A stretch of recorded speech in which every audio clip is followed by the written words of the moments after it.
कविता, तू अभी तक झाड़ू ही लगा रही है और जल्दी जल्दी से हाथ चलाना, इससे पहले कि तेरे दोनों भाई उठ जाएं। जी भाभी। तभी कविता की छोटी भाभी रश्मि वहां आती है। कविता, ये क्या, तुम्हारा साफ सफाई का काम अभी तक खत्म नहीं हुआ? अच्छा ये सब छोड़ो, तेरे भैया उठ गए, उनके लिए जल्दी से चाय बना कर ले आ, और हाँ, इसके बाद हम सबके लिए नाश्ता भी बना दे। हाँ, भूख तो मुझे भी लगी है। ऐसा कर, तू साफ सफाई के बाद नाश्ता बना ले, फिर अपने भाइयों के ऑफिस जाने के बाद बर्तन धो लेना और उसके बाद कपड़े धो लेना। बिन माँ बाप की कविता चुपचाप घर के कामकाज में लग जाती है। कुछ देर बाद वो सबके लिए आलू के पराठे और चाय लेकर आती है। ये लो अमित भैया, आपकी पसंद के आलू के पराठे और गर्मा गर्म चाय। कविता, तेरी दो भाभियां हैं, फिर भी हमारे लिए तू खाना क्यों बनाती है? भैया वो मैं वो बात ये है कि ननद जी को अपने भाइयों के लिए अपने हाथ से बनाया हुआ खाना खिलाना ज्यादा पसंद है, इसलिए वो हम दोनों को तो बनाने ही नहीं देती। क्यों कविता, ठीक कह रही हूँ ना मैं? अनीता कविता को आंखें दिखाने लगती है। हाँ भैया, अनीता भाभी एकदम ठीक कह रही है। दोनों भाई नाश्ता करके ऑफिस चले जाते हैं। फिर दोनों भाभियां भी नाश्ता करने बैठ जाती हैं। आखिर में जैसे ही कविता नाश्ता करने बैठती है तो छोटी भाभी रश्मि उसकी कुर्सी खींच लेती है, जिससे कविता नीचे गिर जाती है। तेरी औकात नहीं है कुर्सी पर बैठ के खाने की, चल नीचे बैठकर खा। और नहीं तो क्या, तुम्हारी हैसियत इस घर में एक नौकरानी से ज्यादा कुछ भी नहीं है। और हाँ, पहले ये वाला खाना खत्म कर। लेकिन भाभी, ये तो आप लोगों का झूठा खाना है। हाँ तो इसे तो तू अपनी खुशकिस्मती समझ कि झूठा खाना तुझे नसीब हो रहा है। चल अब खाना खाकर सारे झूठे बर्तन धो देना। अच्छा रश्मि, तूने कल रात बिग बॉस का एपिसोड देखा क्या? नहीं भाभी, मिस हो गया। वैसे अभी रिपीट आ रहा होगा, चलो ना चलकर देखते हैं। हाँ हाँ चलो चलो। दोनों भाभियां आराम से अपने कमरे में जाकर टीवी देखती हैं और बेचारी कविता अकेले घर का सारा काम करती। ऐसे ही दिन बीतते हैं। एक रोज हम दोनों भाइयों को काम के सिलसिले में दूसरे शहर जाना है। हमारे मालिक एक नई फैक्ट्री झारखंड में लगवाना चाहते हैं। हम कुछ 2 महीनों के लिए वहीं रहेंगे। तब तक तुम सब अपना ख्याल रखना, ठीक है? भैया, आप दोनों मुझे छोड़कर जा रहे हो? जा कहाँ रहे हैं पगली, तेरे लिए ही तो मेहनत कर रहे हैं ताकि हमारा प्रमोशन हो जाए और हम तेरी शादी धूमधाम से कर सकें। ये सुनकर दोनों भाभियां मुंह बना लेती हैं। अपने पतियों के जाने के बाद तो अब वो दोनों कविता पर और भी जुल्म ढाती हैं। ऐसे ही एक रोज बाहर जोर की बारिश हो रही होती है। देखो भाभी, कितना सुहाना मौसम हो रहा है, क्या मजेदार बारिश हो रही है। हाँ रश्मि, और ऐसे मौसम में गर्मा गर्म चाय और पकौड़े हो तो मजा ही आ जाए। रुक, अभी उस महारानी को बोलती हूँ। कविता, अरे ओ कविता, कहाँ मर गई? जी भाभी, आपने बुलाया? वो मैं कपड़े उठाने गई थी। अच्छा ठीक है, चल अब जल्दी से हमारे लिए गर्मा गर्म चाय और पकौड़े बना कर ले आ। जी भाभी। कविता रसोई में जाकर पकौड़े बनाने लगती है। कुछ देर, हे राम, कहीं मैं पकौड़ों में नमक डालना तो नहीं भूल गई, एक चक्कर देखती हूँ। कविता जैसे ही एक पकौड़ा चखने लगती है तभी वहाँ उसकी छोटी भाभी रश्मि आ जाती है और वो उसे एक जोरदार थप्पड़ मारती है। बदतमीज, हमें जूठा खिलाती है, आज तो तू देख तेरी खैर नहीं। ये कहकर रश्मि उसे खूब मारती है। आवाज सुनकर अनीता वहाँ आती तो डर के मारी कविता अपनी बड़ी भाभी के पीछे छुप जाती है। भाभी मुझे बचा लीजिए। अब बस भी कर रश्मि, अगर ये मर गई तो हमें जेल में सारी उम्र बितानी पड़ेगी। एक काम करते हैं, इसे घर से निकाल देते हैं, नहीं तो पता चले हमारे पति जो भी कमा रहे हैं वो आकर इसकी शादी में उड़ा दें। हाँ, ये तो मैंने सोचा ही नहीं, ये बात ठीक कही आपने। दोनों भाभियां बेचारी ननद को धक्के मारकर बाहर निकाल देती हैं। बाहर तेज बारिश हो रही थी।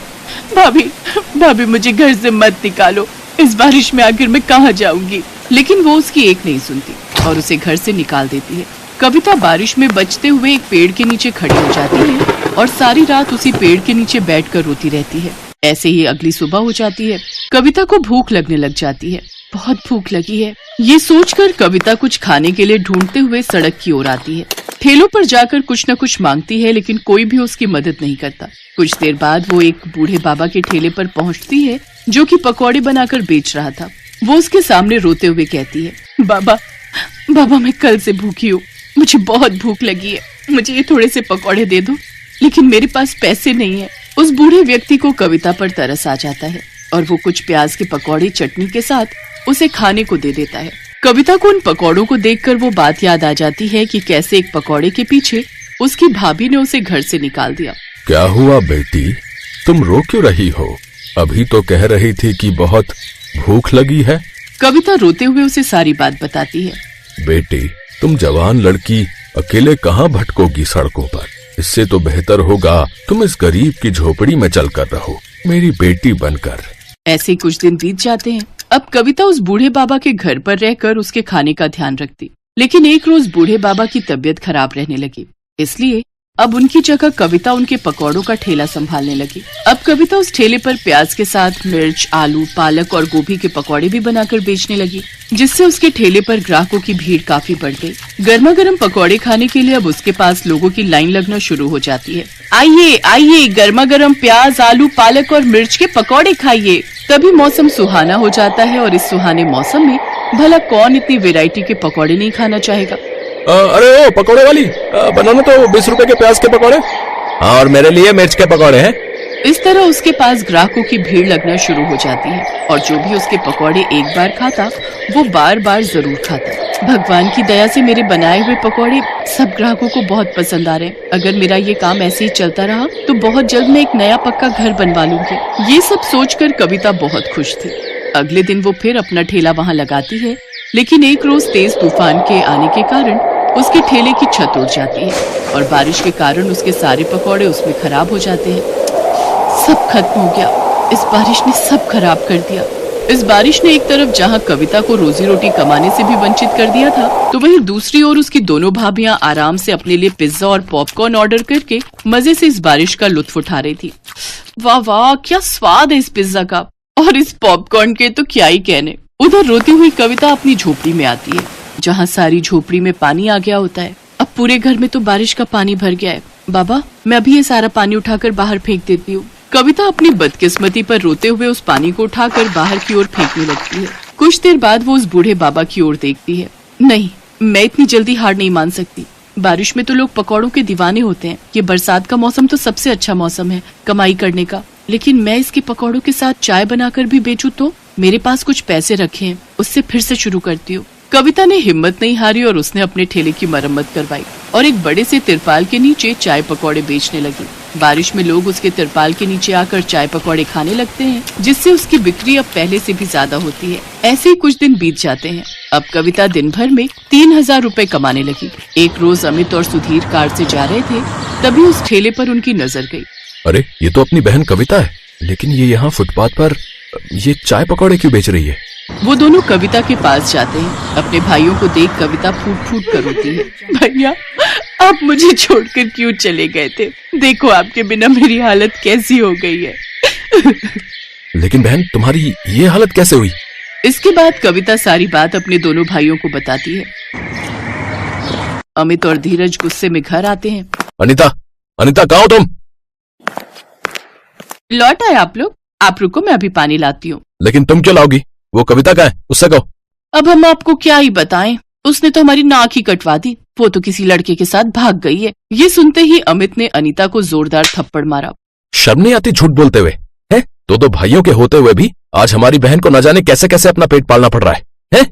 सुन लो, तुम दोनों के लिए अब हमारे घर में कोई जगह नहीं है। निकल जाओ यहाँ से। उन दोनों भाभियों को अपनी गलती का एहसास हो जाता है और वो अपनी ननद से माफी मांगते हैं।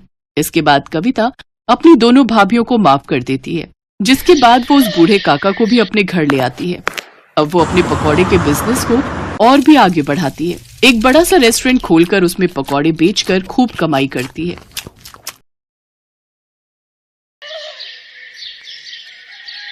मनोहर पानीपुरी का ठेला चलाता था। उसकी एक 4 साल की बेटी थी और पत्नी शोभा दोबारा गर्भवती थी। मनोहर का परिवार बढ़ रहा था। इसी चिंता में वो ज्यादा मेहनत करता था। सुबह जल्दी उठकर पानीपुरी बनाने की सारी तैयारी करके मनोहर जल्दी ही काम पर निकल जाता था और शाम तक ठेले पर पानीपुरी बेचता था। मनोहर की पानीपुरी लोगों को बहुत पसंद थी, इसलिए ग्राहक भी आ ही जाते थे। मनोहर, पानीपुरी खिला भाई। आटे की या सूजी की भैया जी? दोनों तरह की खिला दे। है भाई, तेरी पानीपुरी खाने में इतनी स्वादिष्ट होती है कि मजा आ जाता है भाई। हाँ मनोहर भैया, 40 रुपए की पानीपुरी पैक कर देना। पानी थोड़ा ज्यादा कर देना। अभी कर देता हूँ। आने जाने वाले लोगों की नजर मनोहर के ठेले पर पड़ी जाती थी और पानीपुरी तो एक ऐसी चीज है जिसे देखकर मुंह में पानी आ ही जाता है। इसलिए लोग उसके ठेले पर रुककर पानीपुरी खाते और आगे बढ़ते। पर कुछ दिनों से मनोहर के ठेले पर भीड़ आनी कम हो गई थी, क्योंकि मानसून आ गया था और रोजाना ही तेज बारिश आ जाती थी। इसलिए लोग सड़क पर कम रुकते थे। बिक्री पर असर होने से मनोहर की रोजी रोटी पर भी असर पड़ा था। ये लो, रोटी खा लो। शुभा, क्या बात है? चिंता में दिखाई दे रही हो। पूजा कहाँ है? दिखाई नहीं दे रही? वो पड़ोस वाली माला के घर खेलने गई है। वो शरद बाबू आए थे, मकान का किराया मांग रहे थे।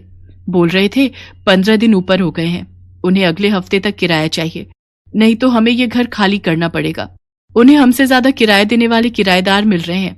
अरे तू चिंता मत कर, इस हालत में तू चिंता करेगी तो बच्चे पर भी असर पड़ेगा।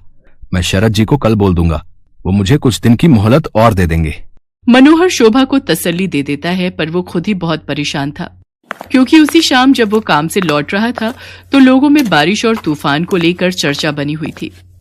अरे मनोहर, तुमने सुना क्या? मौसम विभाग का कहना है कि अगले 4 दिनों तक भीषण तूफान और बारिश के संकेत हैं भैया। सड़कों पर पानी भरा रहेगा, इसलिए हम सब ने तो सोचा है कि कुछ दिन घर से ही ना निकले। तुम ठीक कह रहे हो भैया, 2-4 दिन अब घर पर ही आएंगे। वैसे भी मेरी अच्छी खासी बिक्री हो जाती है, पर डर भी तो है बारिश में अगर बाढ़ आ गई तो, सड़कों पे पानी भर गया तो है, घर नहीं लौट पाए तो। मैं तो सोचकर ही घबरा रहा हूं भैया। चलो भाई चलो, समय से घर चलते हैं भैया। मनोहर उस शाम को हुई इस बात के बारे में सोच सोच कर करवट बदल रहा था। उसे समझ नहीं आ रहा था कि वो अगले दिन जाए या नहीं, पर उसे मकान का किराया भी चुकाना था, इसलिए वो मकान मालिक शरद से बात करने जाता है। शरद जी, मैं अगले महीने तक आपको किराया दे दूंगा। अभी बारिशों का सीजन है तो काम बिल्कुल भी नहीं है। देख मनोहर, मैंने घर किराए पर देने से पहले ही ये शर्त रखी थी कि मुझे किराया समय पर चाहिए, पर तू हर बार ही किराया लेट कर देता है। अब मैं और देर नहीं कर सकता। तू अगले 2 दिन तक मेरा किराया दे दे, वरना घर खाली कर दे। मेरे पास इतना टाइम नहीं है कि तेरे से बात करूं, मुझे काम से जाना है। मनोहर चिंता में घुला घर लौट आता है।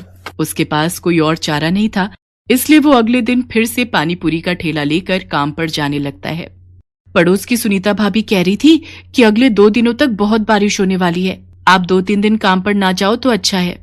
शोभा, मैंने शरद जी से बात की थी, वो नहीं मान रहे हैं। उन्हें अगले 2 दिन में किराया चाहिए, इसलिए मुझे पानीपुरी का ठेला लगाने जाना ही होगा।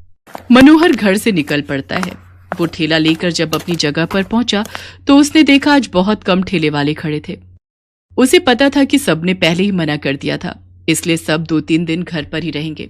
मनोहर अभी अपना ठेला तैयार कर ही रहा था कि अचानक तेज बारिश शुरू हो गई और बारिश लगातार तेज होती जा रही थी। मनोहर का पूरा ठेला बारिश के पानी से भीग चुका था। उसका बहुत नुकसान हो गया था। हे भगवान, कितना नुकसान हो गया। सोचा था आज थोड़ी कमाई हो जाएगी तो किराए के थोड़े पैसे देकर शरद जी को संभाल लूंगा, पर अब क्या करूं? आज तो 1 पाई की भी कमाई नहीं हुई। अब तो वापस घर जाने के सिवा कोई रास्ता नहीं, घर ही चला जाता हूं। बारिश का पानी सड़कों पर भर रहा है, अगर कुछ देर और रुका तो यहीं फंस जाऊंगा। मनोहर अपने ठेले को अभी लेकर जा ही रहा था कि अचानक से एक गाड़ी तेजी से आती है और सड़क पर फिसलती हुई एक पेड़ से टकरा जाती है।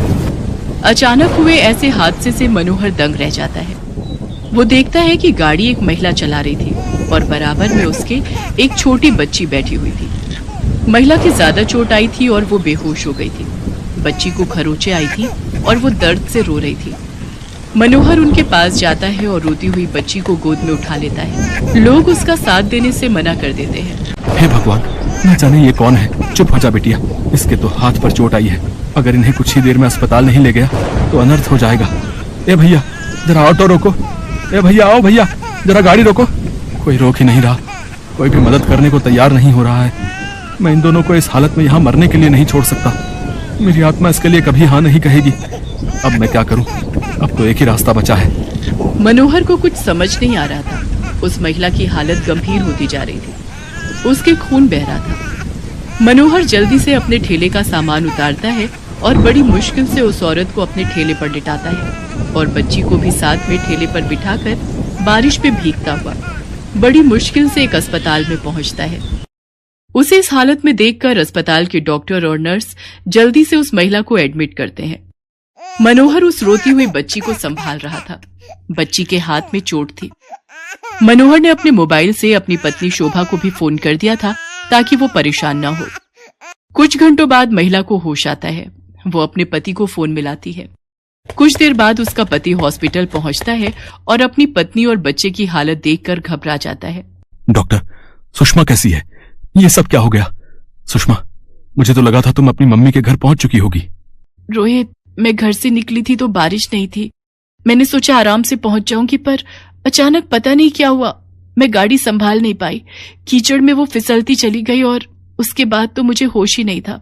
रोहित, ये भैया बहुत अच्छे हैं। आज इन्होंने ही मेरी और स्वाति की जान बचाई है। आपकी वाइफ ठीक कह रही हैं। आज की दुनिया में ऐसी मदद कोई नहीं करता। हमने अपनी आंखों से देखा था। ये भैया बारिश में अपने ठेले पर आपकी पत्नी और बच्ची को हॉस्पिटल लेकर आए थे। मैं आपका एहसान किस तरह से चुकाऊंगा? आपने जो मेरे लिए किया है, उस एहसान के बदले में आपके लिए कुछ भी कर सकूं तो मेरे लिए बहुत बड़ी बात होगी। बाबूजी, ये तो मेरा धर्म है। अगर मुसीबत में पड़े लोगों की जिसने सहायता नहीं की तो वो इंसान ही क्या। रोहित को पता चलता है कि मनोहर पानीपुरी का ठेला चलाता है। वो देखता है कि मनोहर बहुत गरीब और मजबूर है, जो अकेले ही बड़ी मुश्किल से अपना परिवार चला रहा है। मनोहर भैया, अब आपको चिंता करने की कोई जरूरत नहीं है। आपका मकान का किराया भी भर जाएगा और आपके परिवार की परेशानियां भी दूर हो जाएंगी। आपकी अपनी पानीपुरी और चाट की दुकान होगी, जिसको खुलवाना मेरी जिम्मेदारी है। रोहित की बातें सुनकर मनोहर के चेहरे पर खुशी झलक आती है। कुछ ही दिनों में रोहित मनोहर को पानीपुरी और चाट की एक बड़ी और अच्छी दुकान खुलवा देता है। मनोहर को उसकी अच्छाई का फल मिल जाता है और उसकी सारी परेशानियां दूर हो जाती हैं।